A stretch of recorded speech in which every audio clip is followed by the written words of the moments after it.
Hi, hack wish ചാനലിലേക്ക് സ്വാഗതം.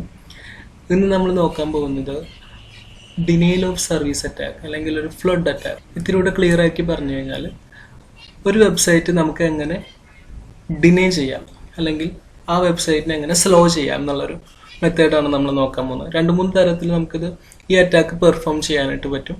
ഞാനിവിടെ യൂസ് ചെയ്യുന്നത് സിങ്ക് ഫ്ലാഗ് ഉപയോഗിച്ചിട്ട് ഉള്ള ഒരു അറ്റാക്കാണ്. അപ്പോൾ സിങ്ക് ഫ്ലഡ് അറ്റാക്ക് എന്നാണ് ഇതിനെ പറയുന്നത്. ഞാൻ അതിന് വേണ്ടിയിട്ട് ലിനക്സിൽ ഉപയോഗിക്കുന്ന ടൂള് HPing3 എന്നുള്ള ഒരു ടൂളാണ്. ഇതാണ് ആ ടൂള്. നിങ്ങളുടെ ലിനക്സിലും ഇത് അവൈലബിൾ ആയിരിക്കും. ഓക്കെ, അപ്പോൾ ഇപ്പോൾ ഈ വെബ്സൈറ്റ് ജസ്റ്റ് ലോഡ് ചെയ്യുമ്പോൾ ഉടൻ തന്നെ നമുക്ക് ലോഡായി കിട്ടുന്നുണ്ട്. ഇനി നമ്മൾ ഈ അറ്റാക്ക് ചെയ്തതിന് ശേഷം എങ്ങനെയായിരിക്കും, അല്ലെങ്കിൽ അതിൻ്റെ TTL വാല്യൂ എന്താണ്, റെസ്പോൺസ് ടൈം എങ്ങനെയാണ്, അങ്ങനെയുള്ള കാര്യങ്ങൾ നോക്കുമ്പോൾ നമുക്ക് മനസ്സിലാകാം ഈ അറ്റാക്ക് എങ്ങനെയാണ് പെർഫോം ആയിട്ടുള്ളതെന്ന്. ഓക്കെ, അപ്പോൾ അതിൻ്റെ കമാൻഡ് ഇതാണ് സുഡോ. ഇത് ഞാൻ ഉപയോഗിച്ചിങ്ങനെ റൂട്ട് യൂസർ ആവാൻ വേണ്ടിയിട്ടാണ്. അതിനുശേഷം HPing3 നമ്മളുടെ ടൂളിൻ്റെ നെയിം പറഞ്ഞു കൊടുത്തു. അതിനുശേഷം നമ്മൾ -s ഇത് നമ്മൾ പറയുന്നത് എന്തിനാണെന്ന് വെച്ചാൽ സിങ്ക് ഫ്ലാഗ് ആണോ യൂസ് ചെയ്യുന്നതെന്ന് അറിയിക്കാൻ വേണ്ടിയിട്ടാണ്. അതിനുശേഷം നമ്മളുടെ IP അഡ്രസ്സ്, ടാർഗറ്റിൻ്റെ IP അഡ്രസ്സ് 10.6 ഇതാണ് വെബ്സൈറ്റ് നമ്മുടെ. ഓക്കെ, അതിനുശേഷം നമ്മൾ നമ്മളുടെ IP അഡ്രസ്സോ അല്ലെങ്കിൽ നമ്മൾ സ്പൂഫ് ചെയ്ത് ടാർഗറ്റിനെ ഹിറ്റ് ചെയ്യാൻ വേണ്ടി ഉപയോഗിക്കുന്ന IP, അതിന് വേണ്ടിയിട്ടാണ് -a ഉപയോഗിച്ചത്. നമ്മളുടെ IPയോ അല്ലെങ്കിൽ സ്പൂഫ് ചെയ്യേണ്ട IPയോ ഉപയോഗിക്കുക. അതിനുശേഷം പോർട്ട് നമ്പർ സ്പെസിഫൈ ചെയ്യാനായിട്ട് -p, അതിനുശേഷം പോർട്ട് നമ്പർ 80 ഏതാ ആ ഒരു വെബ്സൈറ്റ് റൺ ചെയ്യുന്ന പോർട്ട് നമ്പർ ഏതാണെന്ന് വെച്ചാൽ ആ പോർട്ട് നമ്പർ കൊടുക്കാം. ഇപ്പോൾ HTTPS ആണെങ്കിൽ 443 റൺ ചെയ്യുന്നുണ്ടാവുക. അതിനുശേഷം -സ്പേസ് ഫ്ലഡ്, സ്പേസ് വേണ്ട സോറി, -ഫ്ലഡ് കൊടുക്കാം, എൻ്റർ ചെയ്യാം. ഓക്കെ, അപ്പോൾ ഇത്രയും ചെയ്തതിന് ശേഷം ഞാൻ വെബ്സൈറ്റിൽ പോയിട്ട് റീഫ്രഷ് ചെയ്യുന്നതിന് പകരം ഞാൻ ജസ്റ്റ് പിങ് റിക്വസ്റ്റ് ചെയ്യാണ്. അതായത് വെബ്സൈറ്റിൽ നിന്ന് റെസ്പോൺസ് കിട്ടുന്ന ടൈം എത്രയാണെന്ന് നോക്കാം ജസ്റ്റ്.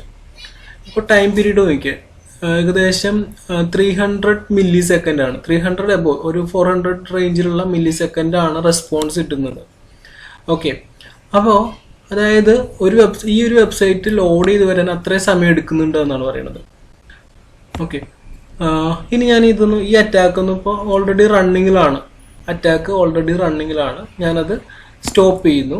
സ്റ്റോപ്പ് ചെയ്തതിന് ശേഷം റെസ്പോൺസ് നോക്കുന്നു. കണ്ടോ, അപ്പോൾ ടൈം വാല്യൂ വീണ്ടും കുറഞ്ഞു. അപ്പോൾ മീനിങ് എന്താണ്, നമ്മൾ ഇവിടെ നിന്ന് അറ്റാക്ക് ചെയ്ത സമയത്ത് എനിക്ക് റെസ്പോൺസ് കിട്ടാനായിട്ട് കൂടുതൽ ടൈം യൂട്ടിലൈസ് ചെയ്യുന്നു. മനസ്സിലാവുന്നുണ്ടോ? അപ്പോൾ വെബ്സൈറ്റ് ലോഡ് ചെയ്ത് വരാനായിട്ട് കൂടുതൽ ടൈം യൂട്ടിലൈസ് ചെയ്യുന്നു. പക്ഷെ ഇപ്പോൾ മില്ലി സെക്കൻഡ് വളരെ കുറഞ്ഞു, ഏകദേശം 0.7 1 മില്ലി സെക്കൻഡ് പോലും എടുക്കുന്നില്ല ആ ഒരു വെബ്സൈറ്റ് ലോഡ് ചെയ്യാനായിട്ട്. സെയിം കമാൻഡ് തന്നെയാണ് ഞാൻ ഉപയോഗിച്ചത്. പിങ് നമ്മളുടെ IP അഡ്രസ്സ്, വെബ്സൈറ്റിൻ്റെ IP അഡ്രസ്സ് ഉപയോഗിച്ചു. ഒന്നും കൂടെ ഞാനൊന്ന് അറ്റാക്ക് ചെയ്യുകയാണ്. ഓക്കെ, നമ്മളിപ്പോൾ അറ്റാക്കിന് ഉള്ള കമാൻഡ് കൊടുത്തു. അതിനുശേഷം വീണ്ടും ടൈം ടു ലീവ് നോക്കുകയാണ്. ടൈം എടുക്കുന്നത് കണ്ടോ, ഏകദേശം 400 മില്ലി സെക്കൻഡോളം. അതായത് കൂടുതൽ സമയം ആ ഒരു വെബ്സൈറ്റ് ലോഡ് ചെയ്യാനായിട്ട് എടുക്കുന്നു. അപ്പോൾ ഇതിൻ്റെ മീനിങ് എന്താണ്? മീനിങ് വരുന്നതെന്ന് വെച്ചാൽ ആ വെബ്സൈറ്റ് ലോഡ് ആവാനായിട്ട് കൂടുതൽ ടൈം വരുന്നു. അതായത് ഡെനി ചെയ്യാണ് നമ്മൾ ആ വെബ്സൈറ്റിനെ, സർവീസിനെ ഡെനി ചെയ്ത് കളയാണ്. അപ്പോൾ അതായത് ഒരാൾ ഈ ഒരു വെബ്സൈറ്റ് യൂസ് ചെയ്യാനായിട്ട് വരുമ്പോൾ വെബ്സൈറ്റ് സ്ലോ ആയിട്ടായിരിക്കും ലോഡ് ചെയ്ത് വരിക. കണ്ടോ, ലോഡ് ആവുന്നില്ല വെബ്സൈറ്റ്. അപ്പം ഇങ്ങനെയാണ് നമ്മളൊരു വെബ്സൈറ്റിനെ ഡെനി ഓഫ് സർവീസ് ചെയ്യുന്നത്. ഓക്കെ, നിങ്ങൾക്ക് മനസ്സിലായെന്ന് കരുതുന്നു. എന്തെങ്കിലും തരത്തിലുള്ള ഡൗട്ടുകളോ കാര്യങ്ങളോ ഉണ്ടെങ്കിൽ ജസ്റ്റ് കമൻറ്റ് ബോക്സിൽ ഇടുക. ഈ ഒരു അറ്റാക്ക് നമുക്ക് ഡിനയൽ ഓഫ് സർവീസ് നമുക്ക് വേറെ പല ടൂളുകൾ ഉപയോഗിച്ച് ചെയ്യാൻ പറ്റുന്നതായിരിക്കും. ഓക്കെ, അപ്പോൾ നിങ്ങൾ ചെയ്തു നോക്കുക, നിങ്ങളുടെ ലാബ് എൻവയോൺമെൻറ്റിൽ നിങ്ങൾ ചെയ്തു നോക്കുക. എന്തെങ്കിലും ഡൗട്ടോ കാര്യങ്ങളോ ഉണ്ടെങ്കിൽ കമൻറ്റ് ബോക്സിലിടുക. Thank you so much. നിങ്ങൾ ആദ്യമായിട്ടാണ് കാണുന്നതെങ്കിൽ ഒന്ന് സബ്സ്ക്രൈബ് ചെയ്യണം. ഇഷ്ടമായെങ്കിൽ ലൈക്ക് ബട്ടണും ക്ലിക്ക് ചെയ്യുക. Thank you.